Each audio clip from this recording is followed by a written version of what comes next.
Yesterday, you gave us a short account of a very important development in theoretical physics that started with Einstein's special relativity, with the symmetry of space and time, and then led to a very large development which ended with another symmetry, the symmetry with the particle and antiparticle.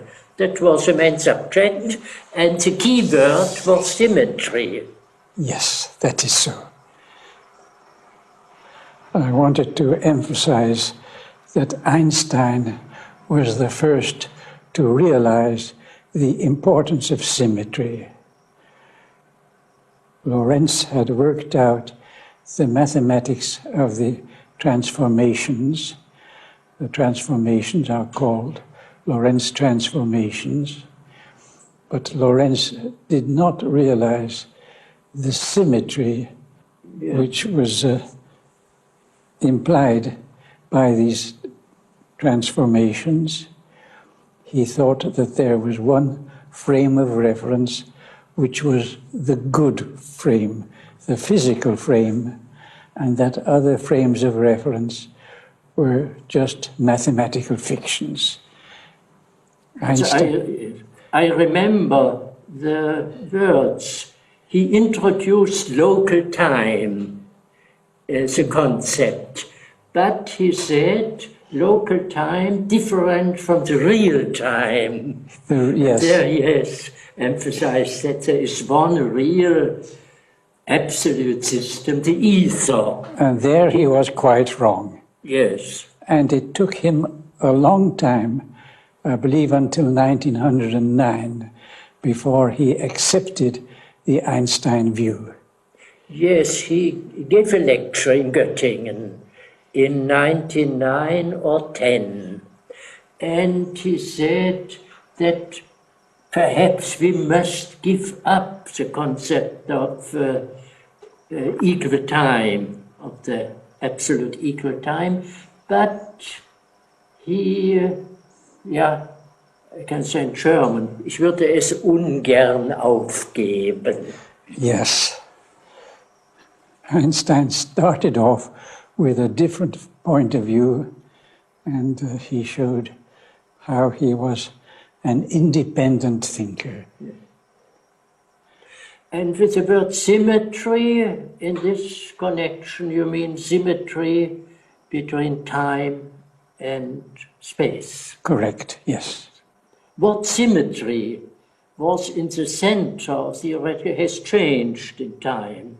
At first it was symmetry of space and time, then came other symmetries zwischen electron and anti-electron, positive and negative charge. And then more recently, other symmetries Yes. have appeared in physics.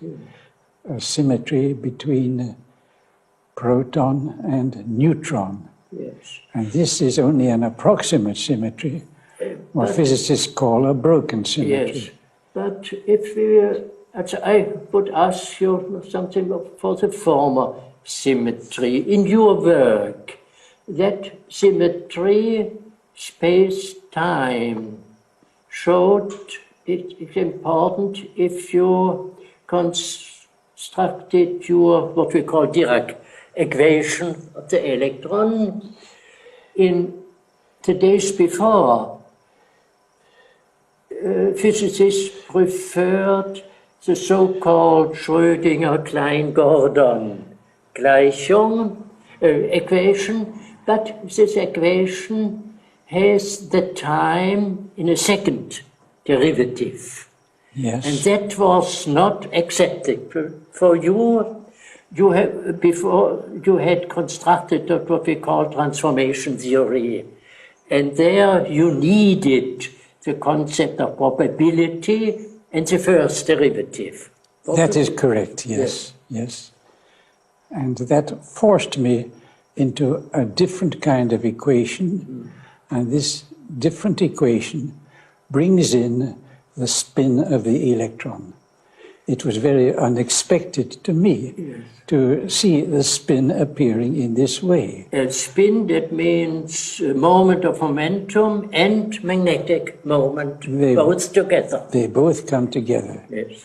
I thought one would first get a satisfactory theory of a particle without spin, and then one would proceed to a more complicated theory of the particle with spin. Yes. But it turned out differently. The simplest kind of particle does have a spin. Yes. You mean perhaps Pauli-Weisskopf with the scalar theory, and physicists saw that they can incorporate any spin into a consequent theory, but it is quite more complicated. Yes. I agree with this. The simplest particle that could exist was the fermion with a spin 1/2, the electron. That is so, yes, yes. It was a great revelation when this appeared. And then, with the solution of these difficulties, one was able to concentrate on the one remaining difficulty, how one should deal with the negative energy states.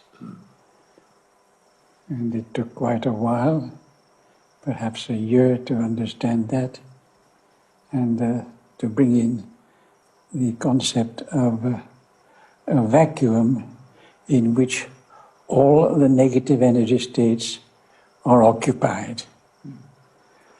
Is it possible to express it in the following manner?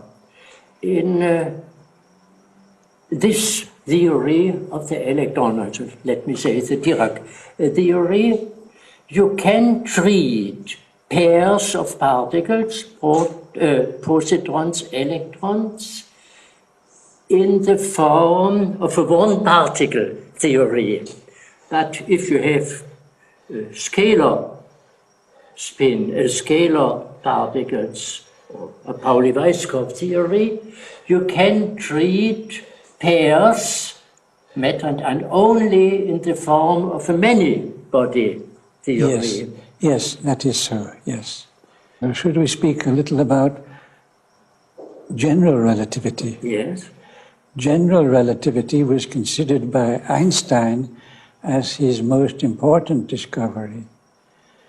He was working entirely alone on the new mathematical ideas, and it was a big triumph for him to be able to get his ideas straightened out and to introduce a new theory of gravitation, bringing in a very powerful kind of symmetry. This symmetry is of importance in physics only where gravitational fields occur, while the symmetry previously, the symmetry of special relativity, is of importance in all physics. So that this further symmetry introduced by general relativity, although it is such a wonderful mathematical theory, does not have the big effect on physics.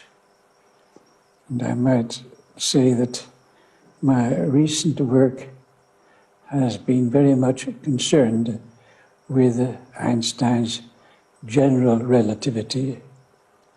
And I believe that the times and distances which are to be used in Einstein's general relativity are not the same as the times and distances which would be provided by atomic clocks. There are good theoretical reasons for believing that that is so, and for believing that gravitational forces are getting weaker compared to electric forces. As the world gets older, there is some observational evidence for that. Observations of the moon, which have been made accurately for centuries with respect to the time provided by the Einstein theory, and which have been made since 1955 with atomic clocks.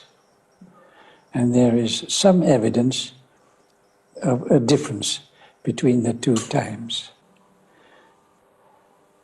The evidence is not as complete as one would like to have.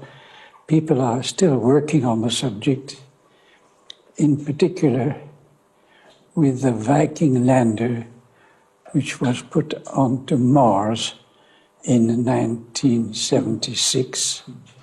One is able to send radar waves to Mars and get back the reflected waves.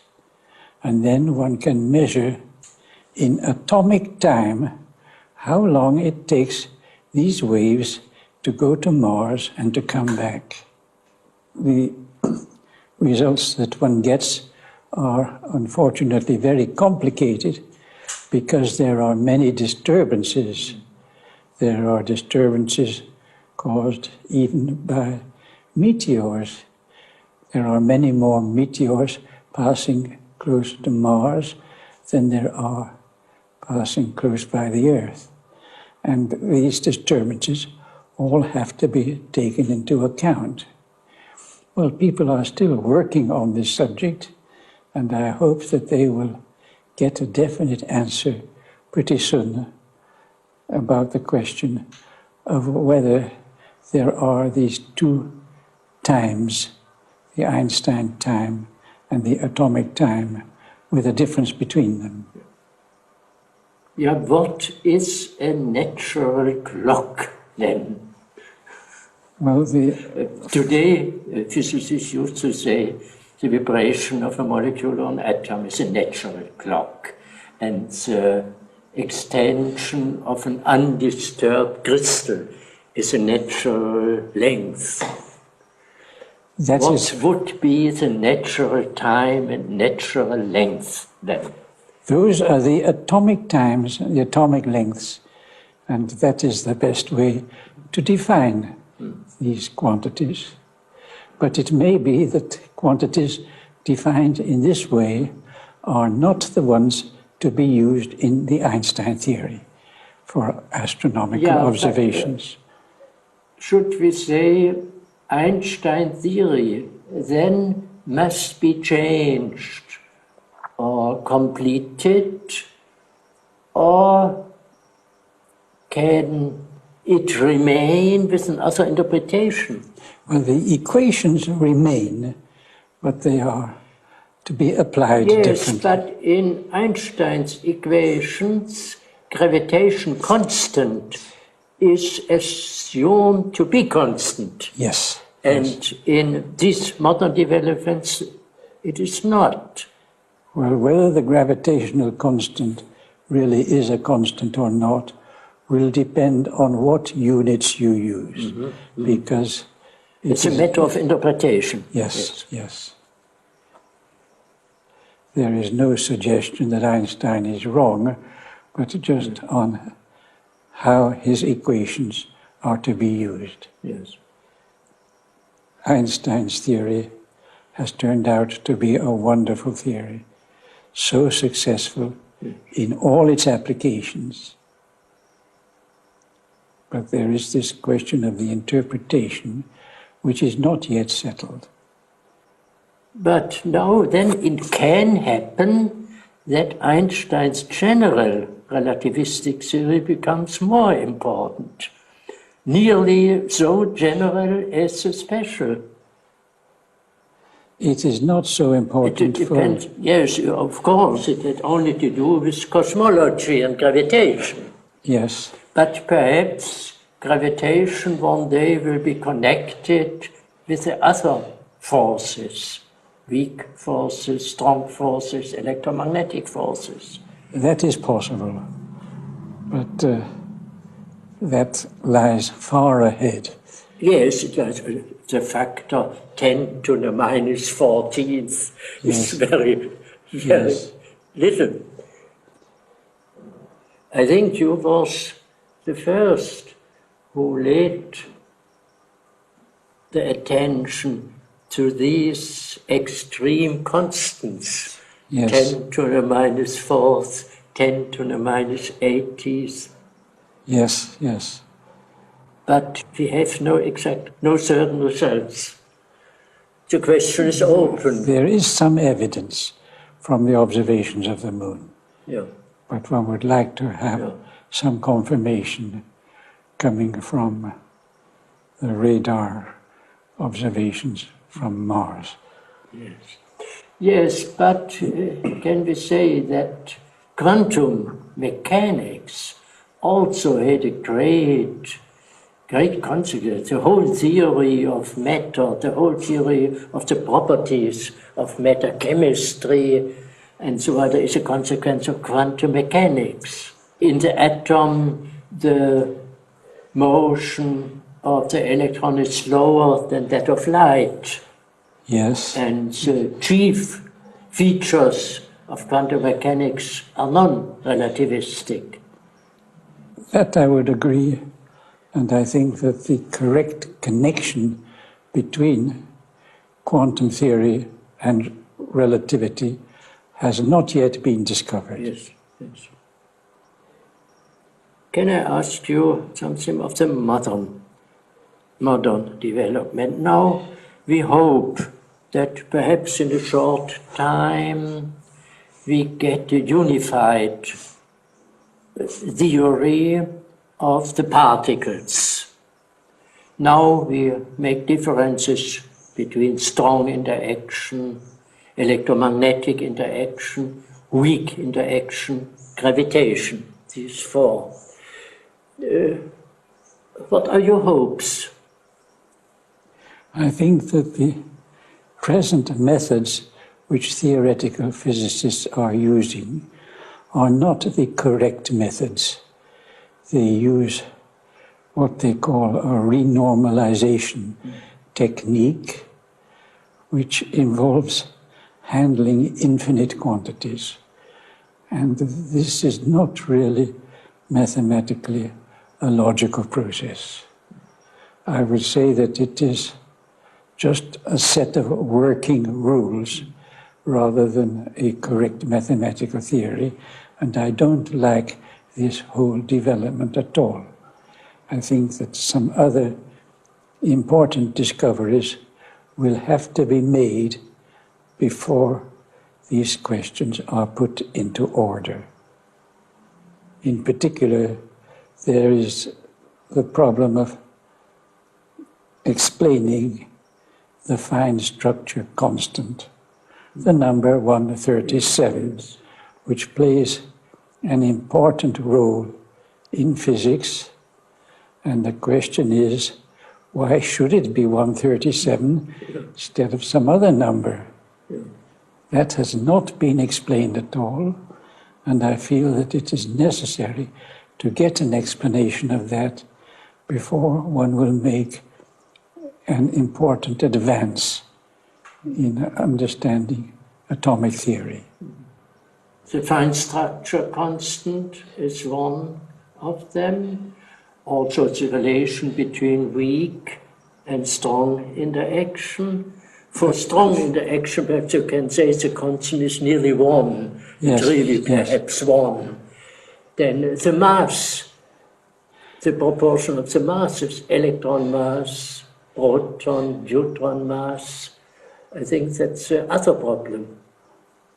That is These two problems will be connected, I think. Probably, yes. There is quite a different problem of the ratio of the mass of the proton to the mass of the electron. And the question is whether the ratio of these masses remains constant or whether it develops slowly with time. People are now looking into this problem,